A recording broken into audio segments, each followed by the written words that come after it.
Welcome करते हैं आज हमारे साथ श्री प्रवीण भाटिया जी को। Welcome Praveen ji my text talk से। और मैं बहुत खुश हूँ और आपको मैं लास्ट शायद 6-7 मंथ से मैं आपकी वीडियो देख रही हूँ and I was waiting for this day कि आप कब आओगे इस चैनल में और हम आमने सामने बात करेंगे। तो पहले तो आप अपने बारे में बोल के शुरू कीजिए कि आपकी जर्नी, आपकी स्पिरिचुअल जर्नी बोलो और जो भी हो रहा है आज की दुनिया में जो हो रहा है उसके ऊपर आपका अवेयरनेस कहाँ कब शुरू हुआ और आपकी जर्नी अब थोड़ा सा बोल के शुरू करोगे तो आसान रहेगी सबके लिए समझ। वैसे तो मैं बहुत बार अपने वीडियो में बोल चुका हूँ क्योंकि फर्स्ट क्वेश्चन होता है। सारी क्वेश्चन जो है वो पुरानी क्वेश्चन, रिपीटेड क्वेश्चन होगी, but you have to answer. Yeah, no problem, not at all. So, बहुत usual life, studying, university, career, and I came to Germany as a computer programmer. But in 2008, something started happening on our earth. हमारी धरती पे कुछ changes होने शुरू हो गए थे। इन चेंजेस को माया कैलेंडर ने बोला कि 2012 में एंड हो रहा है कैलेंडर का, तो लोग डर गए कि लोगों ने सोचा कि वर्ल्ड का एंड हो रहा है, but it was end one type of consciousness and new consciousness was has to start. और जो इसका जो पॉइंट इन्होंने 2012 बताया था, इतने बड़ी साइकिल में इस टाइम को मेजर करना कठिन होता है। तो it was 36 year of cycle जिसके बीच में ये कभी इवेंट हो सकता था, उसका एग्जैक्ट मिड पॉइंट था 2012। दैट मीन्स कि इससे 18 ईयर्स पहले ये स्टार्ट हो गए प्रोसेस। उन प्रोसेस में जो प्लानिटरी एनर्जीज अर्थ पे आ रही थी उससे लोगों में अवेकनिंग हो रही थी। So I was one of them. In 2008 something started with me कि जो कुछ है क्या यही पर्पस है, क्या क्यों हम ऐसा जीवन है, क्यों इतनी मिजरी है ऑफ अर्थ पे। ये अवेकनिंग ऑटोमेटिक बहुत लोगों में हुई and I was one of them.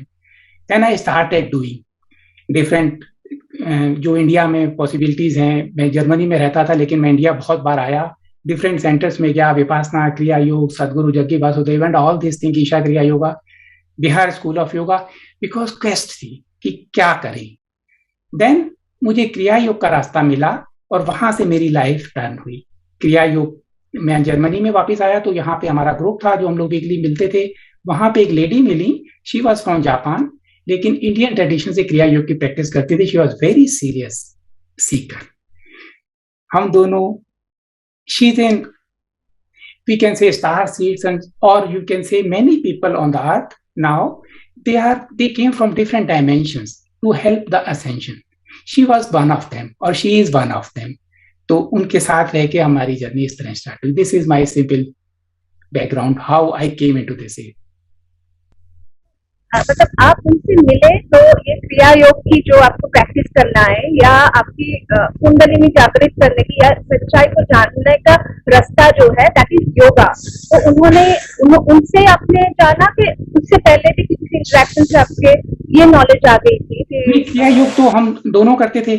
क्रिया योग हम दोनों एक ही गुरु के ट्रेडिशन में हम दोनों प्रैक्टिस करते थे। ये कुंडलिनी अवेकनिंग का या सच को जानने के लिए या कॉन्शियसनेस एक्सपेंड करने का एक तरीका है। जब कॉन्शियसनेस एक्सपेंड होती है तो हमें ऑटोमेटिकली चीजें क्लियर दिखती हैं। कॉन्शियसनेस तो सब में है, लेकिन सबकी कॉन्शियसनेस है जो एक शीशा है, इसके थ्रू हम वर्ल्ड को एक्सपीरियंस करते हैं। अगर शीशा छोटा है, छोटा एक्सपीरियंस करते हैं। कॉन्शियसनेस एक्सपेंड हो जाती है, कॉस्मिक कॉन्शियसनेस से कनेक्ट हो जाती है, तो हम इसको योग बोलते हैं। योग के कई तरीके हैं, भक्ति योग, ज्ञान योग, कर्म योग, किसी भी तरीके से योग हो जाए तो योग है। और हमारा जो योग का रास्ता है वो क्रिया योग है, ऑलमोस्ट कुंडलिनी योग भी कहते हैं। इसमें जो एनर्जीज है राज योग का एक रास्ता है। तो इस रास्ते में हम दोनों सीकर थे, लेकिन हमारे रास्ते में भी इस असेंशन के बारे में नहीं बताया गया। ये असेंशन का रास्ता मुझे उनके थ्रू मिला कि धरती पे कुछ हो रहा है। जो क्रिया योग हम करते हैं उसमें हम इंडिविजुअली अपनी कॉन्शियसनेस को एक्सपेंड करते हैं, जिसे कि बहुत एक्सपेंड हो जाती है, वो एनलाइटेंड हो जाता है, बर्थ और डेथ की साइकिल से फ्री हो जाता है, नेक्स्ट डायमेंशन में चला जाता है। But so far it was a very individual process. Only one amongst may be million could achieve this kind of consciousness.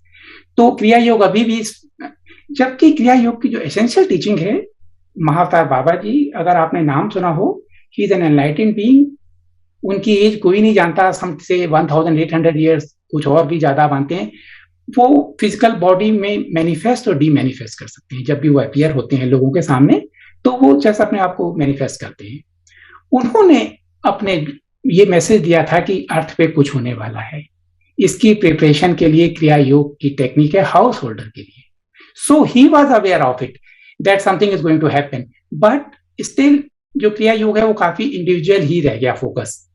Ascension की बातें मैंने नहीं सुनी अपने ट्रेडिशन में, लेकिन ये एक तरह से बहुत कॉम्प्लीमेंट्री थी। क्रिया योग की प्रैक्टिस, कॉन्शियसनेस का एक्सपेंशन, और अपनी इनसे मुझे ये दोनों बातें मिली, तो that was a complete.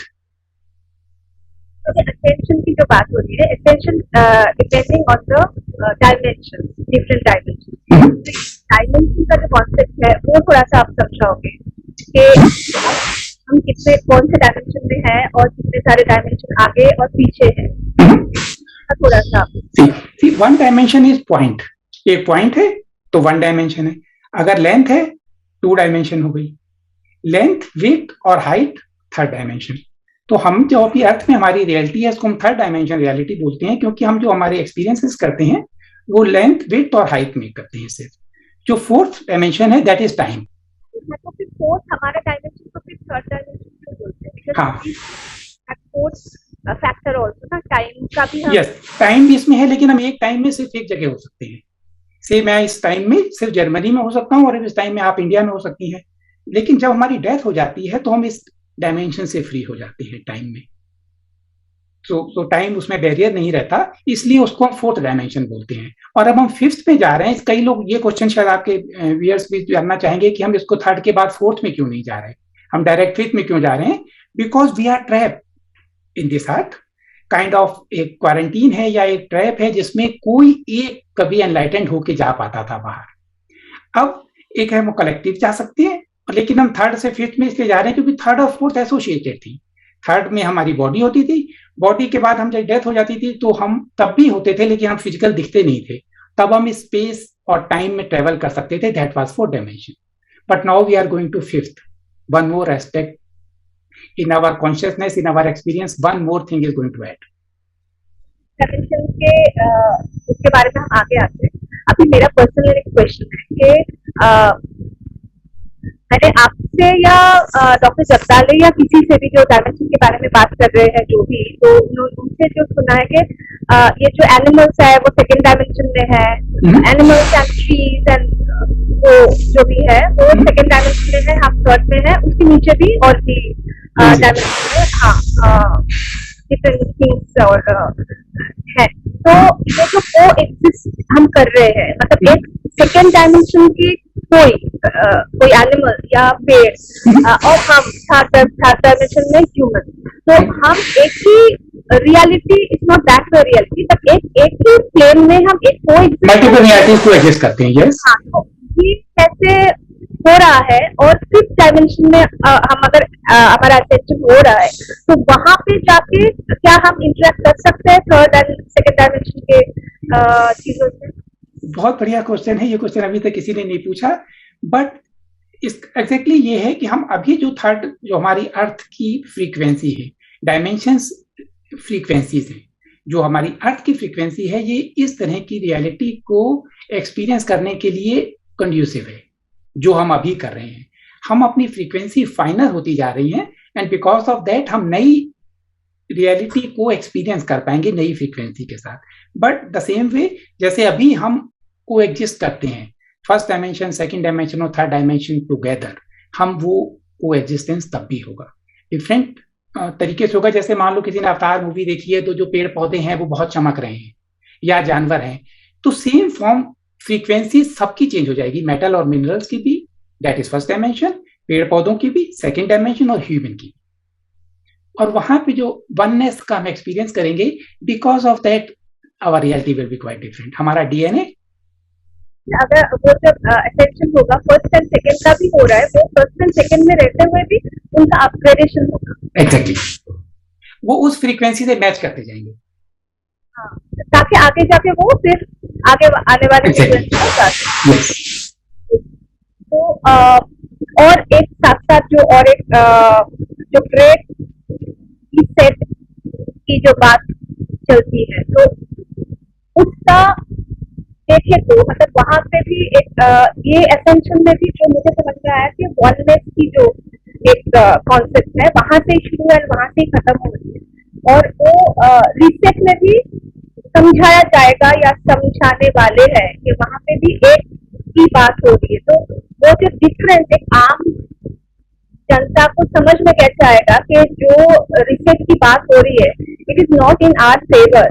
Apparently लग रहा है कि एक होके हम मतलब हम फेवरेबल एक टाइम एंड स्पेस में जाने वाले हैं उस तरीके से भी, but at the end of the day reality is not the thing. तो वहां पे वो कैसे समझाया जाए और कैसे कोई समझे। देखिए, ये इतना इम्पोर्टेंट क्वेश्चन है, बहुत इम्पोर्टेंट क्वेश्चन है, क्योंकि जो ग्रेट रीसेट की मार्केटिंग आसानी से हो जाती है और ग्रेट रीसेट के में कई चीजें कॉमन है। ग्रेट रीसेट और ग्रेट अवेकनिंग में बहुत सारी चीजें कॉमन है, जैसे दोनों में लाइफ स्पेन बहुत बढ़ जाएगा या कह सकते हैं अनलिमिटेड हो जाएगा दोनों में। क्योंकि ग्रेट अवेकनिंग में भी जो डेथ है वो हम कॉन्शियसली चाहें तो बॉडी चेंज कर सकते हैं, डेथ नाम की चीज नहीं होगी, या हम बहुत लंबे समय तक की बॉडी को मेंटेन करेंगे। ग्रेट रीसेट में सेम होगा, हमारा माइंड जो है इसकी डेथ नहीं होती और टेक्नोलॉजीज अर्थ पे हैं बोन्स सेल्स सबको रीजनरेट करने की। इन दैट केस हमारा माइंड हमेशा जिएगा और हमारी बॉडी जिएगी। तो लगता है कि एक ही जैसी बात है, बीमार दोनों में नहीं होंगे, टेक्नोलॉजी दोनों में है। और ये जो वननेस की बातें करते हैं, ये कहते हैं कि you will own nothing but you will be happy, सारी चीजें स्प्रेड कर देंगे equally. It all a big lie. हमारा माइंड अगर हैक हो गया, नॉट ओनली हैक हो गया, ये उनका प्लान है। अगर माइंड को हैक कर दिया गया, हमारे इमोशन खत्म हो गए, हम जो स्पिरिचुअलिटी की बात करते हैं, गॉड की बात करते हैं, वो सारी चीजें खत्म हो गई, तो क्या बचा? ह्यूमन ट्रांसजेंडर ट्रांस ह्यूमन बन गया, तो क्या बचा ह्यूमैनिटी में, है ना? मानव की जो खासियत है ये इसके इमोशन है, ये इसकी इवोल्यूशन की पोटेंशियल है। गॉड की हम एक फॉर्म में है, गॉड हम ईश्वर को एक्सपीरियंस कर सकते हैं, सारा स्टॉप कर दिया जाएगा। सो ये दोनों बातें सिर्फ ऊपर से एक जैसी लगती हैं लेकिन एक नहीं है। दोनों को सबको जानना बहुत जरूरी है कि हमें क्या चुनना है। जो सर्वाइवल मोड में है, कुछ लोग बहुत जल्दी इनकी मार्केटिंग से प्रभावित हो सकते हैं कि मान लो ह्यूमन नेचर ऐसा है, उसकी ईगो उसको अपने से बड़ा बनने के लिए जड़ी मजबूर करती है। अगर उनको ये कह दिया जाए कि आपके माइंड में हम कोई चिप लगा देंगे तो आपकी कैपेबिलिटीज बढ़ जाएंगी, से बहुत सारे लोग इसको लगवाने के लिए तैयार हो जाएंगे और उसकी वजह से वो उसके ट्रैप हो सकते हैं। तो ये समझना सबको हमें बताना बहुत जरूरी काम है। तरीके से बताए ताकि सामने वाले को समझ में आए, क्योंकि जो पनीर टिक्के के साथ हुआ कि हम उस बात को लेके अवेयर हो गए और उस रास्ते पे हम नहीं चले, पर सामने वाले हर किसी को बताए तो he or she was not ready to accept, even listen कि क्या बोल रहे, इसके पीछे कोई लॉजिक है कि नहीं। तो वो पहले का जो वो ना वाला ना सुनने की जो आदत है, नया कुछ सुनने की जो आदत नहीं है, कंफर्ट जोन जो है, कंफर्ट जोन को छोड़ना नहीं चाहते, पुराने पैटर्न्स बहुत ज्यादा हैवी हैं। यस, वहाँ पे और कैसे अवेयरनेस को बढ़ाया जाए, क्योंकि आप सब लोगों की बातों से जो समझ में आ रहा है कि इससे आप तो जो बोलते हो कि टाइम वैसे नहीं बोल सकते कि कब क्या होगा, but we don't have much time to make people aware. अभी इतना भी टाइम कुछ नहीं है, तो इतने छोटे से टाइम में किस तरीके से हम लोगों के पास पहुंच सकते हैं और सोचने के लिए एटलीस्ट रेडी कर सकते हैं। They are not ready to क्या हो रहा है। आपका पॉइंट मैं पूरी तरह समझ गया हूँ, क्योंकि मैं इस फेज से गुजर चुका हूँ या गुजर रहा हूँ। ये मेरी जो मेरी मेंटर हैं, ये उनकी विश थी कि मैं स्प्रेड करूं, तो मेरे साथ भी यही आया कि कौन सुनेगा। तो उन्होंने कहा तुम बीज फैलाते जाओ, कॉन्शियसनेस में जब बीज पड़ जाता है, जब वो समय आता है तो वो अंकुरित हो जाता है। बस इसलिए हम बीज डालते रहेंगे, जब तक हमारा काम है बीज डालते रहेंगे। और जब ये तैयारी होगी, एक तो अर्थ की फ्रीक्वेंसी बहुत तेजी से बढ़ रही है। अगर आप जानते हो, शुमान रेजोनेंस एक साइंटिस्ट ने ये मेजर कर सकते हैं। इस समय लास्ट वीक भी बड़ी स्पाइक की थी, ऑलमोस्ट 40 रहती है। इस फ्रीक्वेंसी की वजह से लोग अब तैयार हो रहे हैं, ये पहला प्लस पॉइंट है। सेकंड, पिछले 2 सालों में जो कुछ हुआ उसमें कुछ लोग तो ट्रैप हुए, लेकिन कुछ लोगों ने अब वो देख रहे हैं कि यस, साइड इफेक्ट हैं, हार्ट अटैक बढ़ चुके, ब्रेन अटैक हो रहा है बॉडी में, जहां कहीं भी क्लॉट बनता है वहां पे डेथ हो जाती है। सेकंड, सबसे इंपॉर्टेंट, आप उनसे क्वेश्चन पूछो कि जब बच्चों में स्पाइक प्रोटीन नहीं था तो क्यों बच्चों को स्कूल के लिए मोटिवेट कर रहे हैं? 6 महीने से 5 साल के बच्चे के लिए क्यों लाइसेंस अप्लाई कर रहे हैं जब वो बच्चों में होता ही नहीं, जब फर्टिलिटी रेट 0.0003% है बच्चों में, क्यों कर रहे हैं? ये क्वेश्चन उनके अंदर से एक दिखाएगा कि नहीं, कुछ गलत हो रहा है, एक कॉन्स्पिरेसी है, एक मानव पे इससे नीच कोई अपराध सोचा नहीं गया है। मेरे इसकी पीड़ा मैं सह नहीं पाता हूं। तो इस अपराध को उन्हें जानना चाहिए। हमारे बच्चों का, हमारी नेक्स्ट जनरेशन का, मानव जाति का भविष्य खतरे में। It's really, it's very danger. मानव पे इससे बुरा अपराध कोई नहीं हुआ।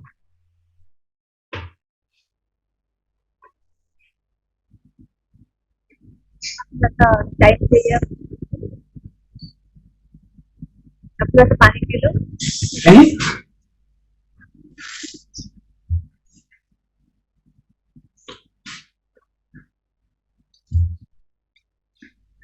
आपसे मेरे दिमाग में जो आ रहा है कि जो फ्री विल की बात होती है, जब सामने वाला कुछ समझने के लिए रेडी नहीं है तो उनको बस हम बोल के छोड़ दिए तो वो तो सुनेंगे नहीं, मानेंगे नहीं। तो मनवाने के लिए अगर हम कुछ कर रहे हैं तो क्या वो फ्री विल के जो रूल है उसका उल्लंघन किया जा रहा है? yes. देखिए, फ्री विल तो मैनिपुलेट डार्क फोर्स भी कर रही है। तो अगर हम भी फ्री विल को मैनिपुलेट करने की कोशिश करें तो ये कोई खराब बात नहीं है, लेकिन फिर भी फ्री विल डिवाइन लॉ है। और अगर हम मैनिपुलेट तो इस केस में रॉन्ग वर्ड है, अगर हम किसी को समझाने की भी कोशिश करें तो ज्यादा इफेक्टिव नहीं है, क्योंकि ascension means you have to raise your frequency. इस पनीर टिक्का सिर्फ एक चीज नहीं है ना, हमारी कॉन्शियसनेस अकॉर्डिंगली रेज होनी चाहिए। और जो लोग तैयार नहीं है वो अभी उनकी कॉन्शियसनेस रेडी नहीं है। बिना टाइमली कॉन्शियसनेस अपग्रेड हुए हम उस डायमेंशन में नहीं जा सकते। और ये अर्थ पे होने पहली बार नहीं हो रहा है, इससे पहले 2 साइकिल हो चुकी हैं। हो सकता है कि हम लोग उस साइकिल में हमने मिस किया हो, तो जिन लोगों की ये जो विल है ये अभी मिस करेंगे तो नेक्स्ट साइकिल में आएंगे। दोनों, इस बात पे हमें ध्यान रखना है, दोनों प्ले फील्ड ईश्वर की है, थर्ड भी और फिफ्थ भी। कुछ लोग इस सफरिंग से इवॉल्व होंगे अगर उनको ऐसा प्लान है तो। लेकिन मैं भी बड़ा आशावादी हूं, मुझे लगता है कि जब चेंजेस आएंगे तो लोग बदलेंगे। अगर अभी नहीं भी बदल रहे तो बदलेंगे। लेकिन फिर भी मैं कहना चाहता हूं कि अगर हम या आप अपनी एनर्जी रियली स्ट्रगल में लगाते हैं उनको कन्विंस करने में, तो हम अपनी जर्नी स्लो डाउन कर लेते हैं। अगर इतने केपेबल हैं कि हम अपनी मेंटेन रख सकते हैं अपनी फ्रीक्वेंसी को इस स्ट्रगल के बावजूद, तो करना चाहिए। और अगर नहीं है, अपने ऊपर फोकस रखें, क्योंकि अभी जो एंड टाइम मैडनेस है, हमें पता नहीं है कि सोलर फ्लेयर के पास हमारे अंदर कौन से दबे हुए हमारे ऊपर आएंगे, है ना। तो हम अपना इतना स्टेबल हो तो हम दूसरों को तैयार कर सकते हैं। तो मैं तो इस तरह अपने आप को बैलेंस रखता हूँ, पूरी कोशिश करता हूं, लेकिन स्ट्रगल नहीं करता, ना अपने परिवार से, ना रिश्तेदारों से, ना क्लोज दोस्तों से। मेरे दोनों तरह के दोस्त 2 भागों में बटे हैं, दुनिया 2 भागों में बटी है। तो ये सबके साथ हो रहा है, हर बताने वाले के साथ होगा। तो ये हमारी दोनों जिम्मेदारियां हैं, बताना, लेकिन अपने आप को नीचे नहीं गिरने देना। और उसके लिए बेस्ट वे है मिडिल में, है ना, अपने मिडिल में रहना। और आप गीता देखो, अर्जुन युद्ध शुरू हुआ तो अर्जुन ने सामने सेना देखी, बिल्कुल महाभारत दोबारा हो रही है। तो उसने भगवान से जब कहा तो भगवान अपने रथ को बीचों बीच ले गए। ये बीच है, दोनों तरफ दिखाई दे रहा है। और ध्यान से अगर आप देखो तो जो डार्क फोर्स है वो तो अपना काम बहुत इफेक्टिवली कर रही है।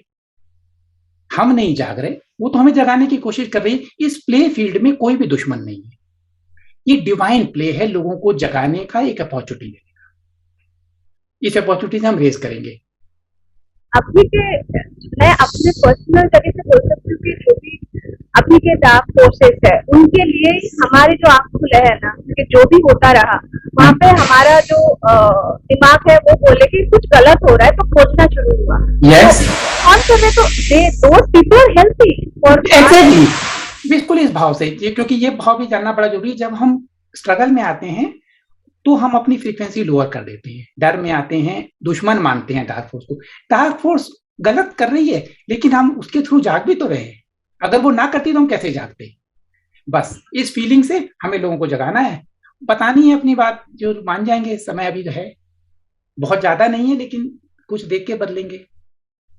ह्यूमन जो माइंड है, पिछले एजुकेशन जो हमारा सिस्टम है इसका एक पर्पस था इंडस्ट्रियल रिवोल्यूशन। दैट मीन्स कि उनको लेबर चाहिए थी, लेबर तभी काम करती है, उनका जो लेफ्ट माइंड डेवलप कर दो, वो ऑर्डर ले। हमारी मैनी स्टडीज बताती हैं कि हमारे न्यूरॉन जो है वो अगर कोई यूनिवर्सिटी स्टडी तक पढ़ता है तो उसके 80% नॉन रिपेयरेबल ब्लॉकेज हो जाते हैं। वो सोल्यूशन को देख नहीं पाता। हमारे न्यूरॉन जो है, हम सब जानते हैं, हम लोग बातें करते हैं कि हमारा 15% माइंड यूजेबल है। सीक्रेट स्पेस प्रोग्राम के लोगों ने बताया कि मैक्सिमम जो ह्यूमैनिटी है वो 2.2% यूज करती है माइंड। ये जो पहले के जो ऋषि मुनि थे, जो हमारा एजुकेशन सिस्टम की प्रॉब्लम है, ये फाल्ट है। ये एजुकेशन सिस्टम इसी डार्क फोर्स का बनाया हुआ है। सो द पॉइंट इज कि हमारी जो लेफ्ट माइंड है उसकी वजह से हम देख नहीं पाते सॉल्यूशंस को।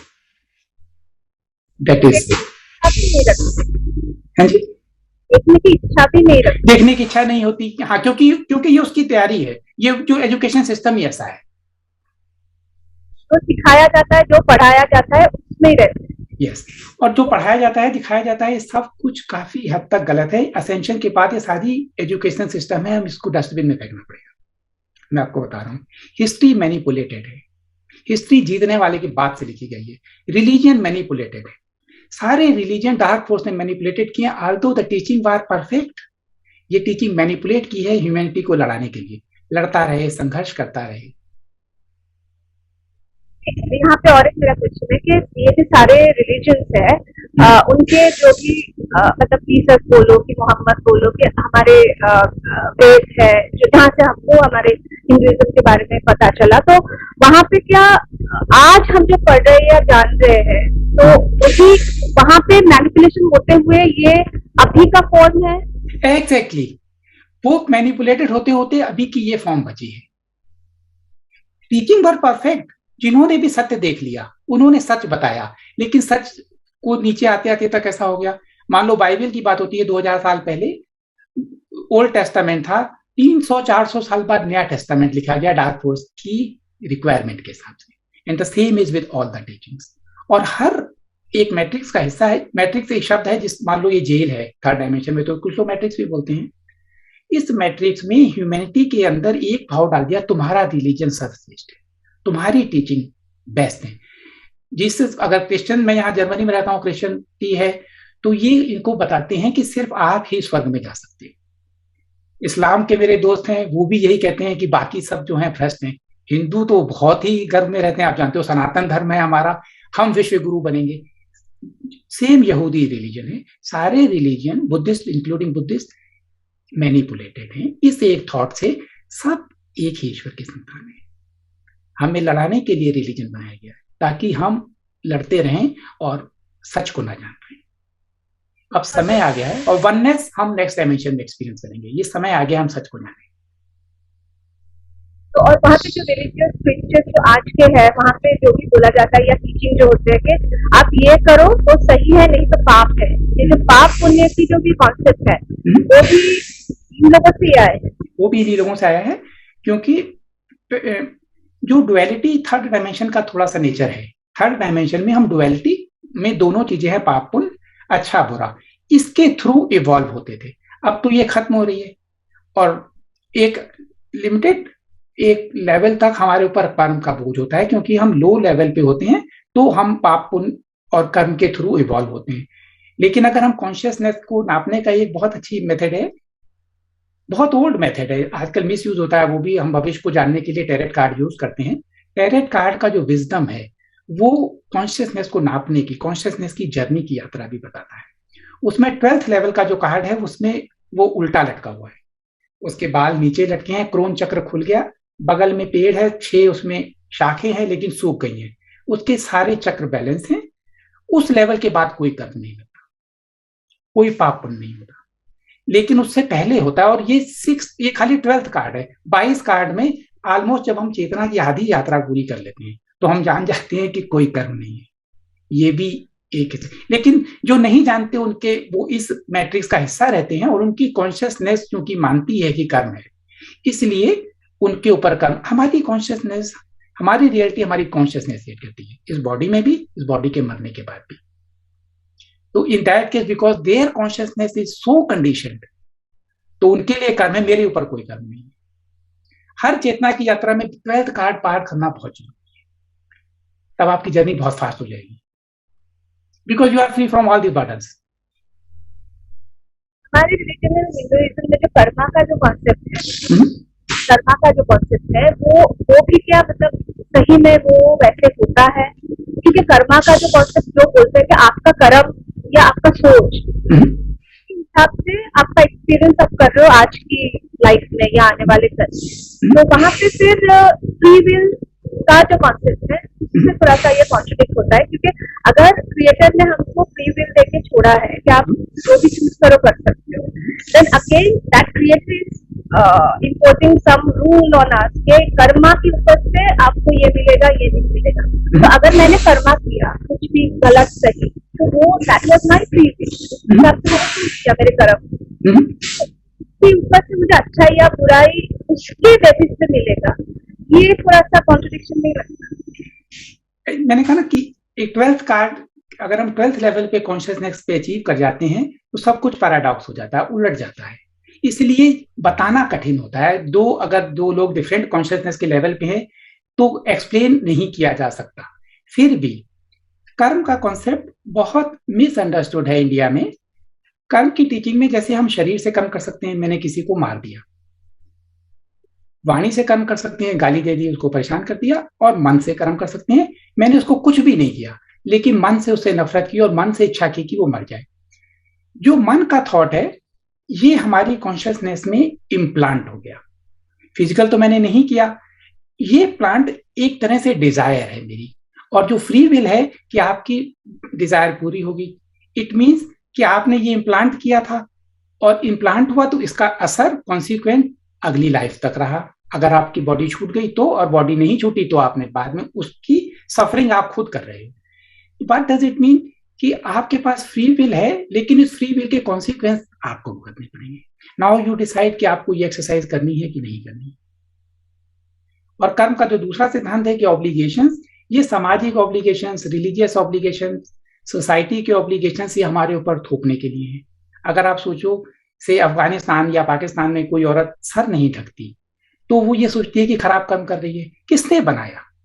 कोई भी चीज अगर आप कर्म को एक लाइन में समझना चाहते हो तो जो यूनिवर्सल है सिर्फ वही कर्म हो सकता है। सोसाइटी का नहीं हो सकता, रीजनल नहीं हो सकता, धर्म का नहीं हो सकता। वो जो एक बचता है जो यूनिवर्सल है, किसी को दुख ना पहुंचाना या कुछ, और उसका असर भी खत्म हो सकता है अगर आप 12th कार्ड के ऊपर अपनी चेतना को ले जाएं, क्योंकि तब आप कनेक्ट हो जाते हैं कॉस्मिक कॉन्शियसनेस से। आप वही करते हैं जो रिक्वायरमेंट है। किसी केस में मर्डर करना जरूरी है, धर्म युद्ध में युद्ध करना जरूरी है। तो जब युद्ध जरूरी है तब मर्डर जरूरी है। दूसरी बात यह है कि डुअलिटी की फील्ड में जो ये एक्सपीरियंस करने के लिए, मान लो किसी को ये सीखना है कि पीड़ा क्या होती है, सफरिंग क्या होती है, तो उसकी इस इच्छा को पूरी करने के लिए कोई उसको सफरिंग देगा। ये दोनों ने मिल के एक गेम खेली है। ये डुअलिटी का नेचर था। अगर आप इसके कर्म से बिल्कुल मुक्त हो सकते हो। मैं किसी की हेल्प करने के लिए भी कर्म कर सकता हूँ। सिर्फ एक एग्जाम्पल मैंने अपने ग्रुप में पोस्ट किया था, शायद आपने देखा हो।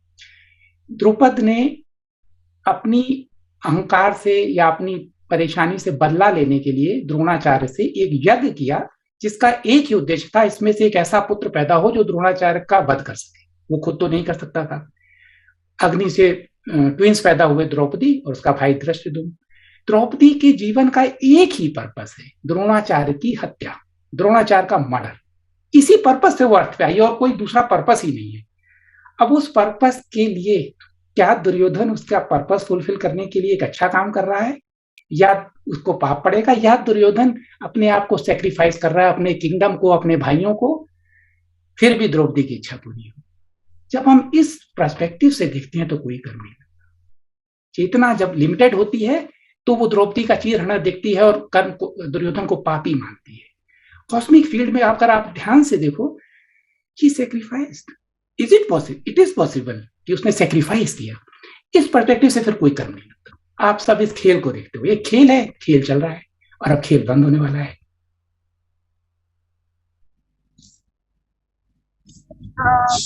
ये जो अटेंशन की बात मेरी जो हो रही है, तो वहाँ पे मुझे जो समझ में आया कि हमको वो वाइब्रेशन में जाना है जहाँ से love is the main vibrational frequency, higher frequency.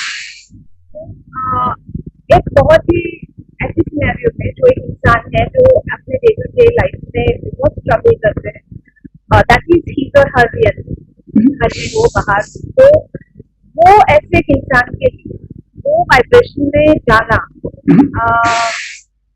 कैसे पॉसिबल होता है? देखिए, अधिकांश लोग जो है विक्टिम रोल, जब चेतना लोअर होती है, मैप ऑफ कॉन्शियसनेस है, विक्टिम रोल लोअर है। शर्म सबसे नीचे की है, आदमी अपराध बोध शर्म में, उसके बाद विक्टिम रोल। मैं गरीब हूं, द रियलिटी है कि आपकी कॉन्शियसनेस ने रियलिटी ये क्रिएट की है क्योंकि आप गरीबी का अनुभव करना चाहते हो। जैसे मैंने कहा, कोई सफरिंग का अनुभव करना चाहता है, वो गरीबी का एक्सपीरियंस करना चाहता था, इसलिए उसने गरीबी खुद चुनी, उसकी कॉन्शियसनेस ने गरीबी चुनी। लेकिन अब जब चुनी तो कभी कुछ पहले हुई थी, अब वो इसको एक्सपीरियंस कर रहा है तो वो अपने आप को विक्टिम मानता है। बिकॉज ऑफ द विक्टिम उसमें बिटरनेस है। पॉइंट ये है, बहुत सारे स्पिरिचुअल लोग जो हैं वो फाइनेंशियली स्ट्रगल करते हैं, उनकी अनकॉन्शियस माइंड में सोसाइटी के इनबिल्ट पैटर्न है कि स्पिरिचुअल आदमी को बहुत सिंपल जीना चाहिए, गरीबी में जीना चाहिए। इसका उल्टा सही नहीं है। कबीर दास काफी करीब थे, कई बार मैंने उनकी कहानियां सुनी है जीवनी में। उनके पास खाने के पैसे नहीं होते थे, लेकिन फिर भी वो कॉन्शियसली इवॉल्व थे। मीरा रानी थी, फिर भी वो कॉन्शियसली इवॉल्व थी। अमीर और गरीब कॉन्शियसनेस का तरीका नहीं है, कॉन्शियसनेस इन सबसे परे है। तो जो गरीब हैं या स्ट्रगल कर रहे हैं, आपका क्वेश्चन है कि वो कैसे अपनी फ्रीक्वेंसी को रेज करें। मेंटली किसी का कुछ मतलब इमोशनल स्ट्रगल भी हो सकता है। बहुत सारे ऐसे लोग होते हैं कि who is not happy, शायद उनके पास बहुत नॉर्मल जो भी मिनिमम जो भी हमको चाहिए होता है जीने के लिए वो सब कुछ है, फिर भी that person is not happy अंदर से, हैप्पी सेटिस्फाइड नहीं है, जगह पे वो स्ट्रगल कर रहे हैं। बहुत सारे लोग हैं, तो एक तो चीज है कि हाँ वो लोग एक कुछ चीजों के पीछे दौड़ रहे हैं जो वो दौड़ कभी खत्म नहीं होता, कि अभी ये चाहिए इसके बाद और ये चाहिए, तो that is never ending race. तो उसका भी नहीं बोल रही हूँ कि बट अब इन फाइनेंशियल वे में अगर कोई इंसान खुश नहीं है बट उसको लव फ्रीक्वेंसी में जाना है, तो उसके लिए क्या चेंजेस करना चाहिए उनके लाइफ? देखिए, ये जो है ये काम है और ये बहुत सीरियस काम है।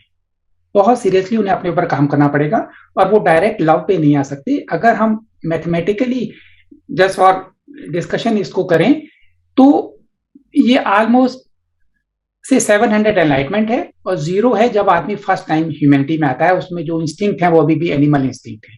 0 से 700 की जो जर्नी है, इसमें लव जो है 500 पे आता है। See, it is a very higher level of consciousness. जैसे मैंने पहले कहा था कि 12th लेवल के बाद वो खराब कर्म नहीं कर सकता, लव के बाद आप कर नहीं सकते, इसीलिए उस पर कर्म का फल नहीं है। वो जो कुछ भी करता है, जो कुछ रिक्वायरमेंट है, जो भी इस मोमेंट में, प्रेजेंट मोमेंट में रिक्वायरमेंट है, कॉस्मिक कनेक्टेड है, वो एक्टिव एक्शन ले रहा है। तो लव जो है 500 से ऊपर है और इसके लिए काम करना पड़ेगा हर स्तर पे। अपने लव से पहले अपने अंदर के अपराध बोध को देखना पड़ेगा, फिर अपने अंदर के फियर्स को देखना पड़ेगा। लव का उल्टा ज्यादातर लोग समझते हैं कि नफरत है, गलत समझते हैं। लव का उल्टा है फियर, है ना। मेरे मान लो कमरे में यहाँ कोबरा हो तो मैं कोबरा से नफरत थोड़ी करता हूं, लेकिन उससे मुझे डर लगता है, इसलिए मैं उससे डिस्टेंस रखता हूं। हमें डर बैठा दिया जाता है पाकिस्तान का, इस्लाम का, ये डर है, इसलिए हम एक दूसरे से सेपरेट रहते हैं, बचने की कोशिश करते हैं। तो लव का उल्टा डर है और डर लोअर फ्रीक्वेंसी है। पहले हमें डर पे काम करना पड़ेगा, जब डर खत्म हो जाएगा तो हम प्रेम पे आ सकते हैं।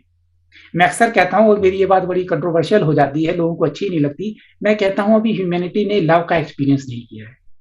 जो वो लव समझती है अपने परिवार को, अपने दोस्तों को, अपने धर्म को, ये लव नहीं है। ये बहुत मंडेन, बहुत छोटी फॉर्म है लव की। लेकिन लोग फिर मुझसे बहुत कमेंट करते हैं, तो मैंने कहना छोड़ दिया है, लव चेतना की स्थिति है। प्रेम जो है वो चेतना की स्थिति है, वो अबव 500 है। 500 तक जिनकी चेतना है, ऐसे बहुत कम लोग मुझे लाइफ में मिले, मुझे मिले हैं, लेकिन सब लोग प्रिविलेज नहीं है जो इस लेवल के लोगों को मिल पाए। इसलिए वो दुनियादारी के लव को लव मानते हैं, लेकिन वो लव नहीं है। तो प्रेम पे काम करने के लिए उन्हें अपने ऊपर काम करना पड़ेगा, अपने जो शेडोज हैं उन सब पे काम करना पड़ेगा। नीचे की शेडोज है तो उसमें डर है, शर्म है, अपराध बोध है, इन सब से ऊपर आके तब कभी थोड़े समय बाद लव आएगा, डायरेक्ट प्रेम नहीं आ सकता। और एक मेरा क्वेश्चन है पर्सनल जगह से, कि मैं जिसको बहुत मुझे डील करना पड़ता है मेरे ट्रेड से, विच इज मैं गुस्सा हो जाती हूँ किस बात से। इट्स नॉट कि कोई मेरे ऊपर गलत कर रहे हैं, कोई अगर मेरे सामने किसी के ऊपर गलत हो रहा है,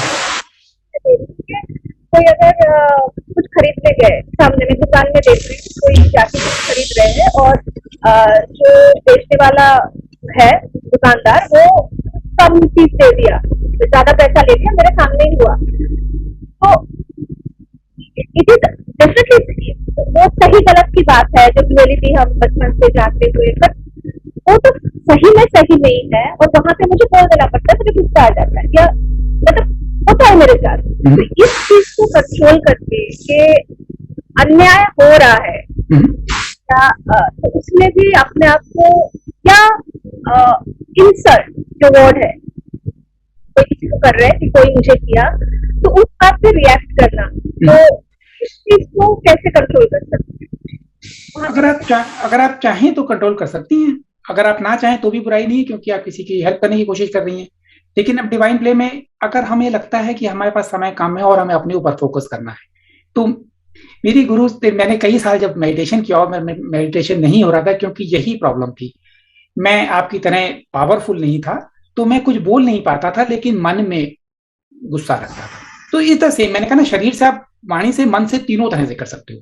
आप वाणी से कर देते हो और शरीर से भी कर लेते हो। मैं दो से नहीं कर पाया, लेकिन सिर्फ मन से कर पाया, तो मेरे लिए वो ज्यादा गहरा था। इसकी वजह से ध्यान नहीं होते थे क्योंकि डिस्टर्ब रहता था। वो कई 2 साल पहले की बात भी याद आती थी जहां पे कोई अनजस्टिस हो रहा था और मैं चुप रह गया। ये मेरे बहुत साथ हुआ। तो मैंने फिर, जो मेरी मेंटर है उन्होंने मुझे बड़ी हेल्प की इसमें। उन्होंने कहा तुम प्रैक्टिस करो। मैंने उनसे एक दिन बहुत सीरियसली पूछा कि मैं क्या करूं, इतने साल हो गए मेडिटेशन तो मेरा होता नहीं। तो उन्होंने कहा तुम काम करो 6 महीने अपने ऊपर, तो तुम्हें अपने बीच में रहना है। तो मैंने कहा वो कैसे? तो उन्होंने कहा तुम्हें किस चीज का जस्टिफाई नहीं करना कि तुमने ये काम क्यों किया। जब तुम जस्टिफाई करते हो तो तुम लड़ाई के मोड है, तो स्ट्रगल में आ जाती हो। नंबर 1। नंबर, तुम्हें किसी चीज का विरोध नहीं है। सिर्फ 2 बातें उन्होंने, असल में तो 3 बोली थी, मैं 3 बार बार बताता हूं। अपने आप से प्रेम करो। जब हम अपने आप से प्रेम करते हैं, ये कोई समझ नहीं पाता, अपने आप से प्रेम करने का मतलब है अपने आप को फुली एक्सेप्ट करना, फुली अन्याय के विरोध करने की शक्ति के लिए भी एक्सेप्ट करना कि मेरे अंदर शक्ति है न्याय की। ईश्वर की जो, अगर हम ईश्वर को विश्वास करते हैं और हम ईश्वर की संरचना है, ईश्वर परफेक्ट है, तो उसकी संरचना इम्परफेक्ट कैसे हो सकती है? तो मैं परफेक्ट हूं। इस रोल के लिए, इस टाइम और इस स्पेस में, इस रोल के लिए मुझे चुना गया, इसलिए मैं परफेक्ट हूं। तो ये मैंने काम किया। और मैंने फिर किया कि ओके, किसी चीज का विरोध नहीं करना। तो किसका मैं विरोध करता हूँ? किसी व्यक्ति का, किसी घटना का, या किसी चीज का। शराब खराब है, मार्क्स खराब है, या कोई और चीज। तो मैंने 3 पॉइंट, उन्होंने तो एक कहा था किसी चीज का विरोध नहीं करना, मैंने इसको 3 भागों में बांट दिया। मैं किसी व्यक्ति का, किसी घटना का और किसी चीज का विरोध नहीं करता। 6 महीने मैंने किया और मेरी जिंदगी में परिवर्तन आया। मैं जब भी कहता हूं, लोग इसको बहुत लाइटली लेते हैं, तो सोचते हैं स्पिरिचुअलिटी में कोई मंत्र बताओ या कुछ बताओ। नहीं, आप मिडिल में, हमारे मिडिल का जो रास्ता है, ये सबसे फास्ट है। हमारी ईटा पिंगला जो है, ये हमें डिस्टर्ब रखती है। जैसे मैंने पहले कहा कि भगवान जो है अर्जुन का रथ बीचों बीच ले आए। बीच का रास्ता जो है फास्टेस्ट है। तो किसी चीज का 6 महीने विरोध नहीं करना, चाहे दुकानदार ज्यादा ले रहा है या कम, पड़ोसी तेज म्यूजिक बजा रहा है या कम, किसी भी चीज का 6 महीने के अंदर आपका जो पैटर्न है टूट जाएगा। ये जो है, ये इंस्ट्रक्टिव और रिएक्ट करते हैं, है ना। आप करना नहीं चाहते हैं लेकिन रिएक्ट करते हैं, मैकेनिकल हो गया है। ये मैकेनिकल से कॉन्शियस हो जाएगा। I think it is very effective. At least in my case, it was very effective.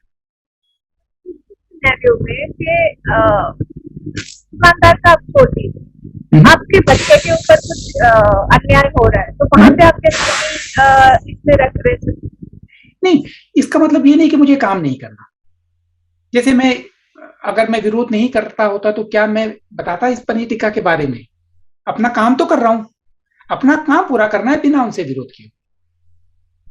Mental मेरा स्ट्रगल नहीं है, लेकिन काम पूरा करना है, और अगर युद्ध भी करना पड़ा तो मैं युद्ध करूंगा। मुझे समझ में आ रहा है कि आप डिटैचमेंट के साथ विरोध कर अपना पूरा काम करेंगे। एग्जैक्टली। और डिटैचमेंट की प्रैक्टिस के लिए ये एक इंस्ट्रूमेंट है कि मैं 3-6 महीने तक अपने आप को प्रैक्टिस करूंगा कि मैकेनिकल रिएक्ट ना करूं, कॉन्शियस रिएक्ट करूंगा, जहां पे जरूरत है वहां करूंगा। That was practice.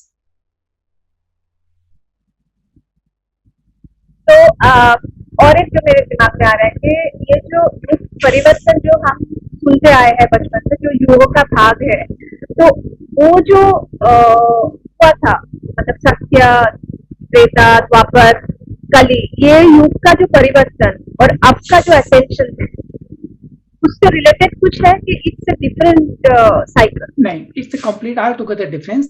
लेकिन तब भी मैं इसको युग परिवर्तन मैंने इसलिए बोलना शुरू किया क्योंकि ये चेतना का नेक्स्ट डायमेंशन है, नया आयाम है।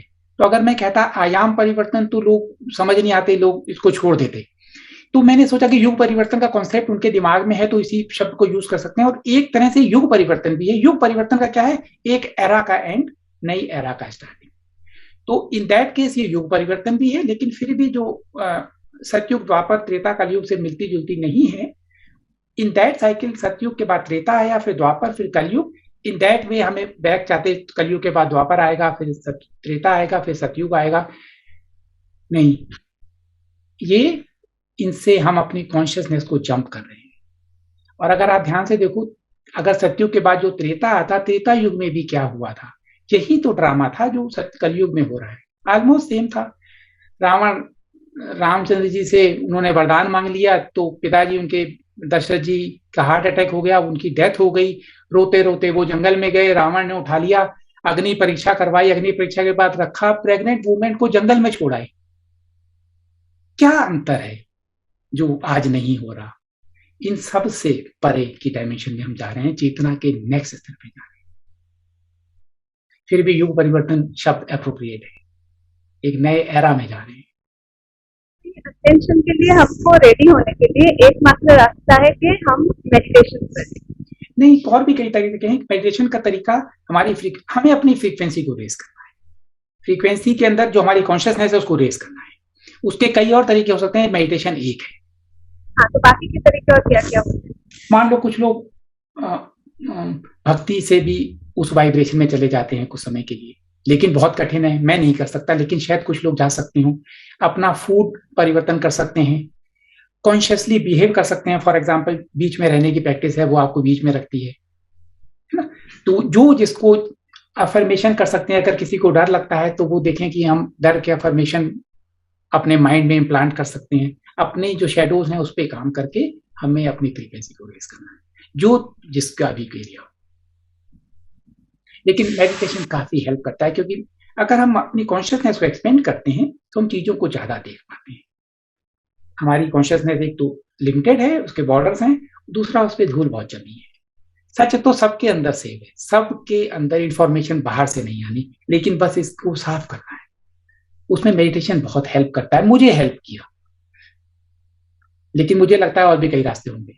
मेडिटेशन के भी तो बहुत सारे धाराएं हैं, तो वहां पे भी हर टाइप के मेडिटेशन ही इसमें काम करेगी, हेल्प करेगा अटेंशन में या रेडी होने के लिए। देखिए, मेडिटेशन भी एक, आजकल हर चीज की मार्केटिंग हो जाती है, तो मेडिटेशन की भी बहुत बड़ी मार्केटिंग हो गई है।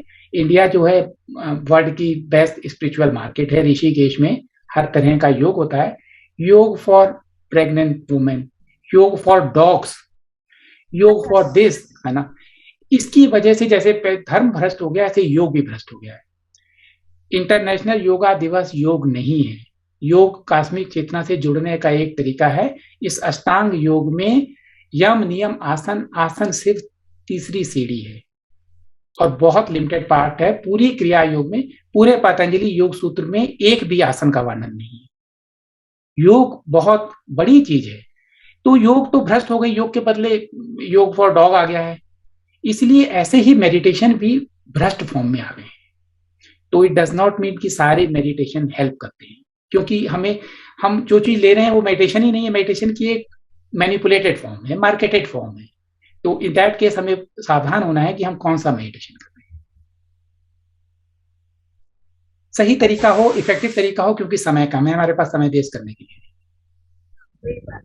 क्योंकि मैं लॉ ऑफ वन के जुड़ी हुई हूँ, तो वहाँ पे जो लॉ ऑफ वन का मेडिटेशन होता है, आ, वो भी इट्स अ वे ऑफ मतलब पासिंग दिस वे। मैं सच बताऊं, पूरी लॉ ऑफ वन की बुक में रॉ ने एक भी मेडिटेशन नहीं बताया। बस सब ये हमारे टाइम की ऐसी समस्या है इंफॉर्मेशन वार में, कि चीजें डेविएट होके आती हैं। उन्होंने एक भी मेडिटेशन नहीं बताया, उन्होंने कोई विधि नहीं बताई, उन्होंने सिर्फ ये बताया कि मेडिटेशन अच्छा है। बट मेडिटेशन प्रैक्टिस को छोड़ के बाकी लॉ ऑफ वन के जो इंफॉर्मेशन करेक्ट है, इंफॉर्मेशन बहुत प्रोफाउंड है, बहुत करेक्ट है, और मैं तो उसको बहुत प्रेफर करता हूँ। उनकी teachings are very profound. Galactical alliance के साथ जो भी इंटरेक्शन की बातें होती है, तो वो सच्चाई में होता है कि हम लॉ ऑफ वन को दिल से पढ़े, उसको हम अपने आप में उतार ले, तो सच्चाई में गैलेक्टिक अलायंस से कांटेक्ट हो पाता है। हाँ, यस। नॉट इवन हम मेडिटेशन के थ्रू ये कांटेक्ट करते हैं। सीक्रेट स्पेस प्रोग्राम के लोग 1950 से गैलेक्टिक फेडरेशन के कांटेक्ट में लोगों ने रॉ से डायरेक्ट बात की है, अर्थ के लोगों ने बात की है। इट्स नॉट एक फैंटेसी, वो लोग अभी भी जिंदा है, वो अभी भी बजाय सकते हैं, इट इज पॉसिबल। और जो अगर आप ध्यान से देखो, हम जैसे कहते हैं कि वेद जो है ईश्वर की वाणी है, वेद किसी ने लिखा नहीं है, किसी का नाम नहीं है। कुरान कहते हैं कि ईश्वर की वाणी है।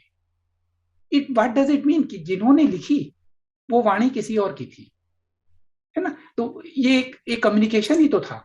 चाहे रॉ ने किया तो रॉ की लॉ ऑफ वन की बात आ गई, लेकिन चूंकि वो इतना बड़ा रिलीजन नहीं बना तो इसको कई लोग क्रिटिसाइज भी करते हैं। लेकिन कुरान भी तो इसी फॉर्म में है, वेद भी तो इसी फॉर्म में है, किसी और का ज्ञान हमारे थ्रू प्रवाहित हुआ। अगर हमारा चैनल प्योर हो जाता है तो हम ज्ञान को रिसीव कर सकते हैं, ये पॉसिबल है।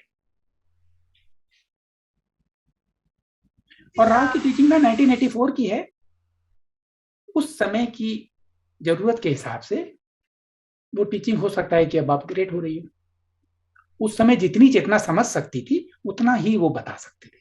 मैंने पता ना कि पैराडॉक्स है, एक 12th लेवल के टेरेट कार्ड वाला जो है वो नीचे वाले को बता नहीं सकता, गैप हो जाएगा। हम तो अभी एक ही अर्थ के लोग हैं, एक डिफरेंट डायमेंशन से 6 डेंसिटी से आके 3rd डेंसिटी के लोगों को कम्युनिकेट करना, वो भी वर्बल नहीं है, सिर्फ एक उसकी ट्रांस में ले जाके कम्युनिकेट करना।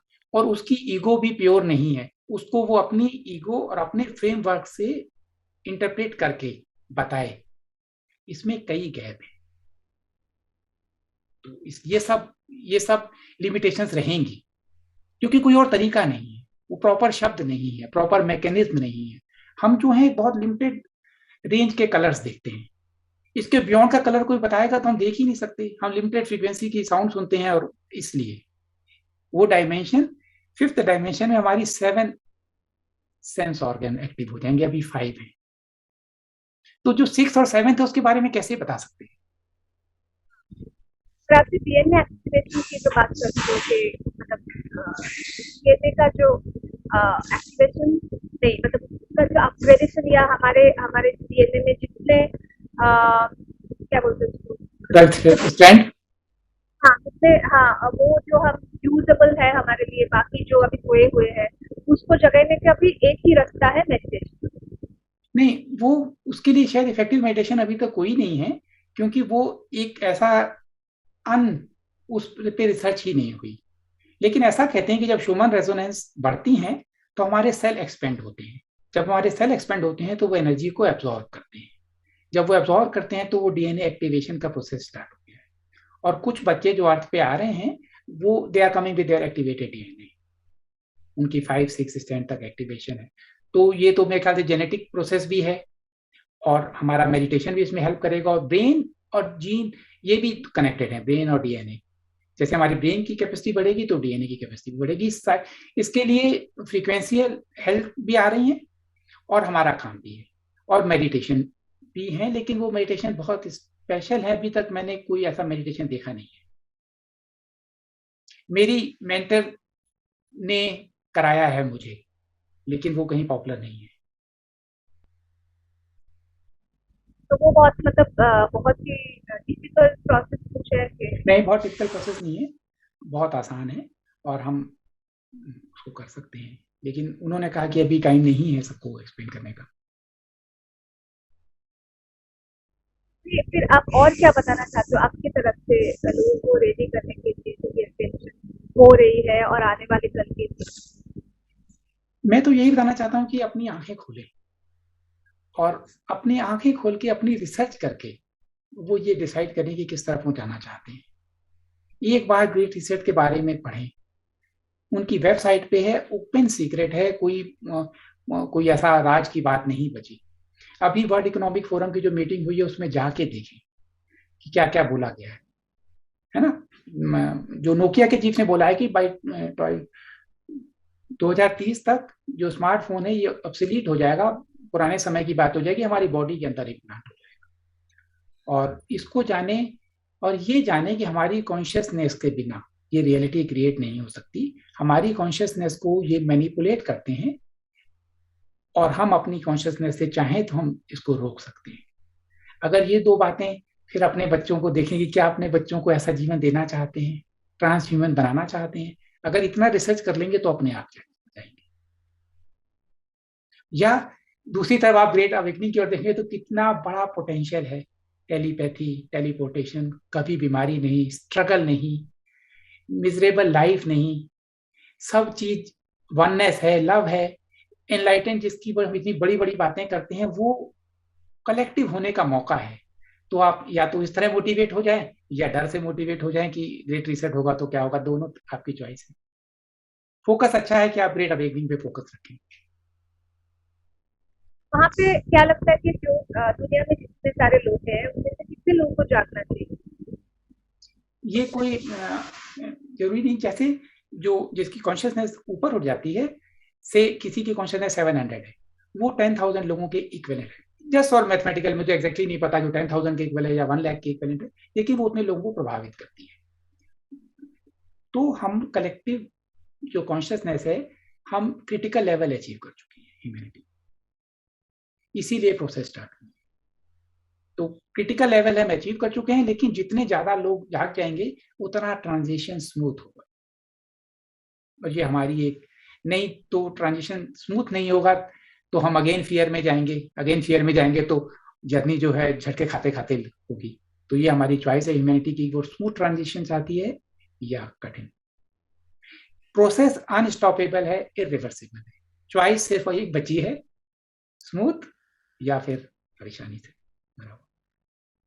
तो एक इंसान जो कोई आप समझे कि कोई गांव का कोई इंसान है जो बहुत क्लीन हार्टेड है, मैं ऐसे ही नहीं बोल रही हूँ, शहर में भी हो सकते हैं, बहुत क्लीन हार्टेड है और वो उनको ये सब कुछ पता नहीं है कि क्या हो रहा है, क्या उनका एसेंशन होगा अननोइंगली?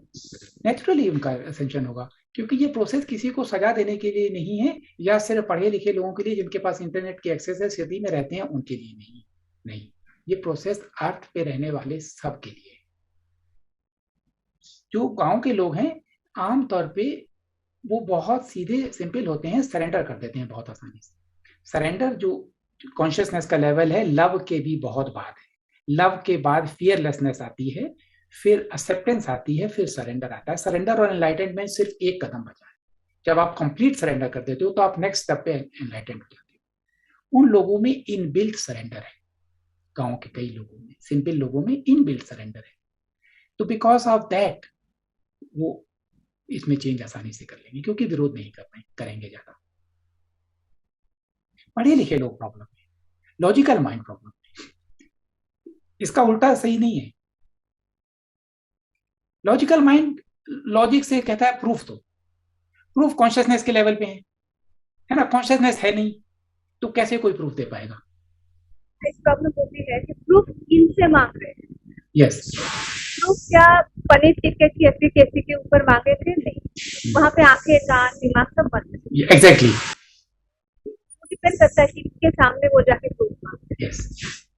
पहले मैंने सबको प्रूफ देने की कोशिश करता था, जब मैं बताने की कोशिश करता था तो मैं बहुत स्ट्रगल करता था. फिर मैंने देखा कि वो मेरा टाइम वेस्ट है.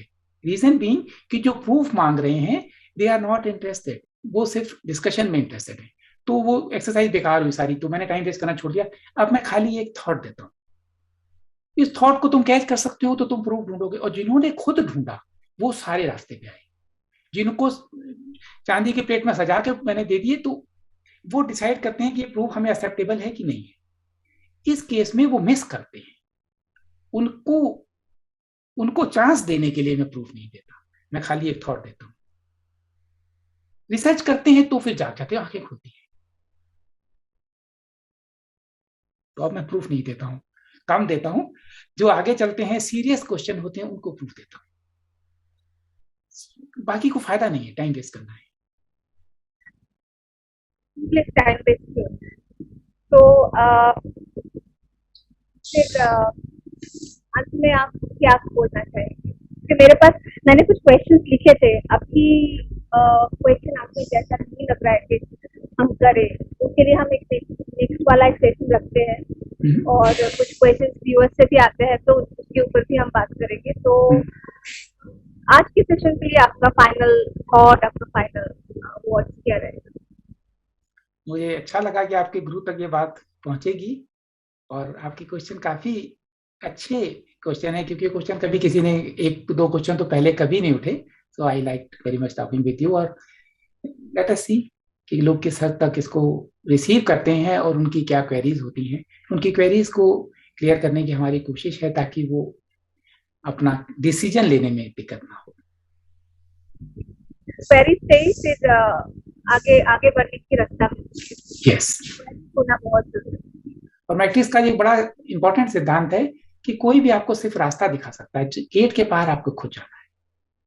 और मैं फिर, अच्छा हुआ आपने बोला तो मुझे याद आई, इतना बड़ा पोटेंशियल है कि पूरी अर्थ इस पोर्टल के थ्रू नेक्स्ट डायमेंशन में, नेक्स्ट फ्रीक्वेंसी में चली जाएगी. फिर भी जर्नी इंडिविजुअल है. और उस जर्नी में जैसे सुई का जो छेद होता है, इतनी पतली से हमें सबको निकलना है. हम अपना स्टेटस, अपनी पैटर्न, अपना धर्म, अपनी आइडेंटिटी की कोई भी चीज नहीं ले जा सकते. इस पे काम करें, सीरियसली काम करें. और जो कुछ भी हमारे अंदर है वो सरफेस पे आएगा. और जब सोलर फ्लैश आएंगी, वो सरफेस पे, नॉट ओनली वो सरफेस पे आएगा, वो मल्टीप्लाई हो जाएगा. अगर अंदर जॉय है, लव है, हैप्पीनेस है, आनंद की स्थिति है, तो आप उसको मल्टीपल एक्सपीरियंस करोगे, कोई दिक्कत नहीं है. लेकिन अगर इसका उल्टा है, डर है, अंदर के अनसेटल्ड इश्यूज हैं, जब वो सतह पे आएंगे और वो मल्टीप्लाई होंगे, तो कैसे हैंडल करोगे? इस प्रश्न पे एक बार मनन करो, सीरियसली मनन करो और अपने आप को तैयार करो. ये आपकी बात सबसे बहुत ज्यादा क्या गौर करने वाली बात. तो आज के लिए यही पे खत्म करते हैं. फिर आशा करती हूँ कि आप फिर से, मेरे कुछ क्वेश्चन रहेंगे और व्यूअर्स के अगर क्वेश्चन आए तो उसके ऊपर हम वन आफ्टर अनदर बात करेंगे, आपके अगर टाइम रहे तो. Sure. अच्छा, आज की बातचीत बहुत ही अच्छा लगा.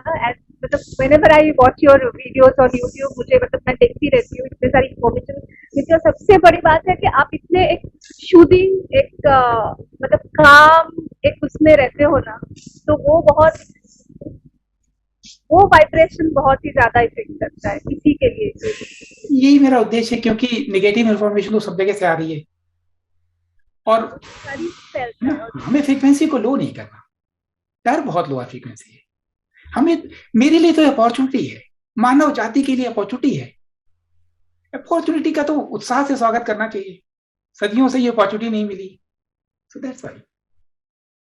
ठीक है, फिर आज के लिए यहीं पे चलते हैं. फिर आपसे फिर मिलेंगे अभी बहुत जल्दी और एक सेशन का प्लान. ओके, थैंक यू अनाली जी. नमस्ते.